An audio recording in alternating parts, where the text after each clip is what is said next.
9.3 is over geometric sequences and series. The difference in geometric and arithmetic is geometric, to find the next number in the sequence, is by multiplying or dividing. Arithmetic was adding and subtracting. So in a geometric sequence, the ratios and the terms are the same. So instead of D, it would be an R.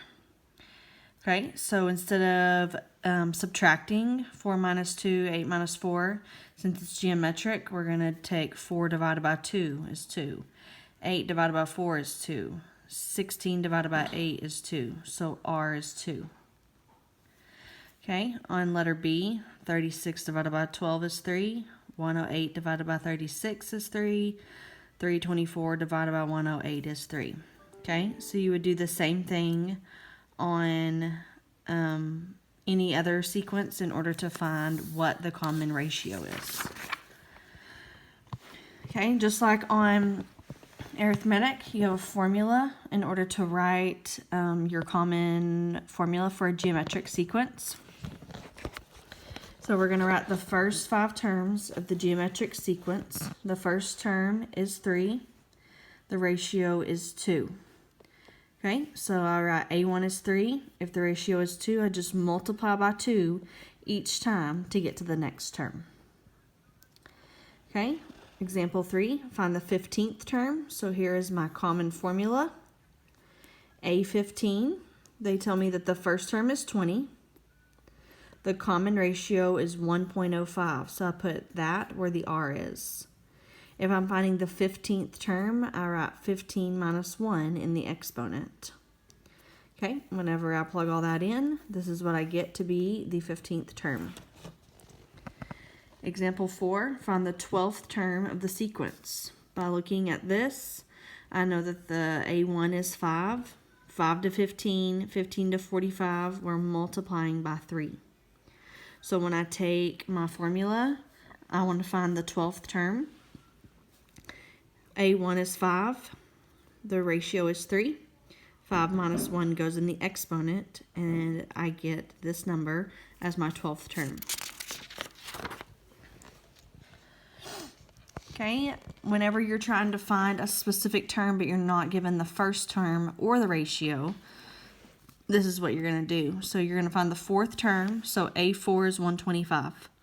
They gave you the 10th term is 125 over 64. Find the 14th. So the first thing you need to find is what is the ratio. So I write A10 equals A4, and I raise my R to 6 because 4 and 10 are 6 units apart. So I put what A10 is and what A4 is are 6. I divide by 125 to bring him over. I get 1 over 64 is R to the 6th. When I take the 6th root of 1 over 64, I get 1/2. So my R is 1/2. So now I want to find the 14th term. So A14 is whatever A10 is, which they gave you, 1/2 raised to the 4th power because 10 and 14 are 4 units apart. When you plug that in, A14 comes out to be this number. Okay, the last thing to go over for a geometric sequence is how to sum. So the formula to sum is always A1, 1 minus the rate, raised to n, 1 minus the ratio on the bottom. So right here, A1 is always this number, so A1 is 4. 0.3 is my ratio, so I write 1 minus 0.3 on top and bottom, and I'm going to the 12th term. So I'm going to write 12 in the exponent. Plug all that in, it sums all the terms to be 5.714. Okay, an investor deposits $50 on the first day of each month, so I know that A1 is 50. Pays 3% interest, so my ratio is 0.03.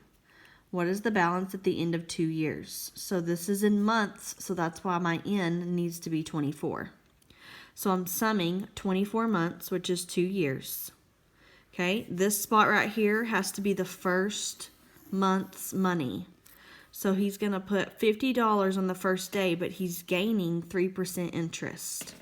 So over here to the side, I wrote 50, 1 plus 0.03 over 12, because that's my common formula. Whenever we did interest rates, we always did this, and then we raised it to however many years we were doing it. Okay, this number becomes this. So 50 times 1.0025 is what I'm getting every month. So that is my first month's money. So that's why I put that here and said that it was A1. 1.0025 is my ratio. So he goes on top and bottom, and I'm raising it to 24 because it says for 2 years. When I sum all that up, I get $1,238.23.